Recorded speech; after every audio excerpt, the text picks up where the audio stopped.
really you're talking about three young players who you think have realistic chances of being contributors, whether this year or long term. Bona, which you mentioned, Ricky Council, and McCain. And I like all three of them. Not sure I necessarily love any one of them.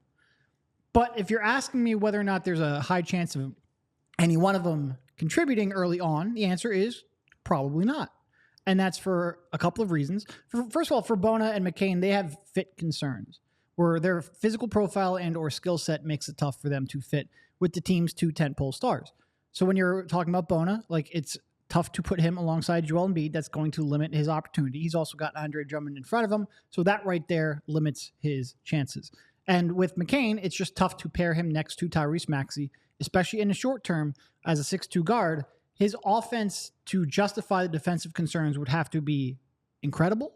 And I think early on, like it's going to take McCain some time to learn the tricks of the trade on both sides of the floor. And as he's learning that, he just doesn't have all that much, there's not much wiggle room. There's not much margin for error because of that fit concern. Yeah. So if we're looking at what we've seen from Jared McCain in Summer League, some of what we can project based on what we saw at Duke, and then, I mean, I don't know how seriously you guys take the Rico Hines runs that we see the footage from. And I would say this, if you compare the footage from those games to, like Drew League, right, the Rumpf, like settings like that where it becomes a lot of, it's just one-on-one, like it's a different type of basketball. And that's not to say it's worse, but I think there's a lot more structure during those runs. And so you can see at least a little bit about like, okay, what can this guy do? Maybe what are his weaknesses?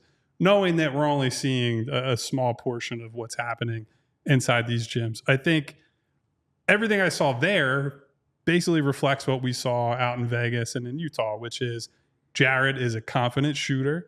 He's a guy that's going to be his job at this level in the short term, maybe even the long term, although I think we would all hope that eventually he'll probably get to a place where he can run a backup unit at the very least, like be in that Kyle Lowry, Reggie Jackson type role off the bench, be at minimum, the understudy to Tyrese Maxey. The areas that he's lacking in right now, unfortunately, are directly connected to that type of position, right? So I don't think he's a particularly advanced ball handler. I don't think he has great burst, first step type of stuff. And that's going to make it hard for him to put pressure on the rim. It'll make it hard for him to create passing lanes for himself. And I do think he's got good passing vision. I think when you see him make the connective passes, I think it was something that DeAnthony Melton was really good at. I think McCain is good in a similar way where if he catches the ball, for example, around the elbow, he can make one of those quick extra passes to the corner, maybe even hit one over the top to the weak side. So he's good at that stuff. Defensively, it's just like who can he actually play in next to? And a lot of that's going to depend on, how are Maxey's minutes managed? How do they use those other two backup guards? But also, where is Eric Gordon in terms of the pecking order in their rotation? And how does everything else shake out? So the shot is his ticket to playing time. You hope that he can rebound a little bit because he has been a good rebounder throughout his amateur career. And everything else I would consider basically a bonus this year. Like I think long term, you hope that he can be a good defender, but even a smart kid, someone who puts a lot of prep time in, they struggle as rookies. There are very few guys who are even competent, average as defenders as rookies, especially not guards who are his size. So I think he has an uphill path. I think it'd be pretty surprising to me if he played anything more than like a bit role on this team this year. But they didn't draft him to be a guy this year. They drafted him because they believe in the shot, they believe in the long-term upside, and the character, we'll call them green flags, are all there, right? Like people rave about him in the weight room, rave about him in terms of the film prep. He hired a sports psychologist before going to Duke to like just prepare for the mental side of the game going into. So I think he's someone that shows the foresight to know I'm going to put myself in as advantageous a position as possible. That's one of the only reasons I would say maybe he does have a chance to get in there this year and exceed our expectations. Well, if he does, like you said, they are going to hunt him down on the defensive end and try to take advantage of him. And they should, because he's a smaller guy. While he has a strong base in general, he still has a lot to learn in the league, and they're going to try to exploit that and take advantage of that weakness as part of his game. But as you just mentioned, as both of you have talked about with McCain, now we know the whole thing is about him getting on the floor with the shooting. Is there a spot with him on the floor with the shooting, and who is out there with him, as Kyle mentioned? Eric Gordon, sure.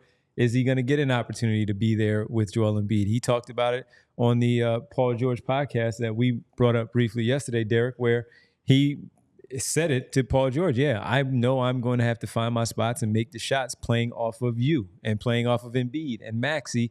The question is, what is he going to do? Is he going to light up training camp so good that he's going to get an opportunity to do so? Is he going to show out well in those preseason games where Nick Nurse is not going to have much of a choice but to give him an opportunity to get out there and shoot? And that's what's going to get him on the floor. Keep protecting the basketball, playing with this high basketball IQ, making those connected passes that you mentioned, and just simply making those shots. The problem is, as we talk about, can some of these young players help out? He has Kyle Lowry, Reggie Jackson, along with Tyrese Maxey, Eric Gordon directly in front of him, and that gives him a big-time uphill battle of finding any kind of minutes on the floor. Yeah, and look, Daryl Morey at the post-draft presser was pretty candid that he doesn't expect much from rookies, especially mid-round rookies. Part of that is probably just setting expectations. You don't want him to come out, and if he struggles to get on the floor, for him to feel like he's a failure. If he comes out and he's riding the bench, if he feels like this is all part of the plan and normal, then you take that a little bit easier. But I am a little bit curious because, look, shooting is of the utmost value around the league, especially on Joel Embiid-based teams. Those minutes when Maxey's on the bench and Joel's on the floor, if he can find a rhythm and at least make the right decisions defensively, even if he cannot compete defensively like you would want him to, if he can make those shots. And we talked about it at the time of the Summer League. I wrote an article about it. I trust his shot. It might take a little bit of adjustment because it is deeper, because the closeouts are quicker, the athletes are better, but I think he will find a way.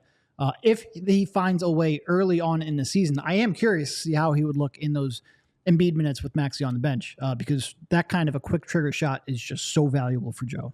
We all silly like the mayor.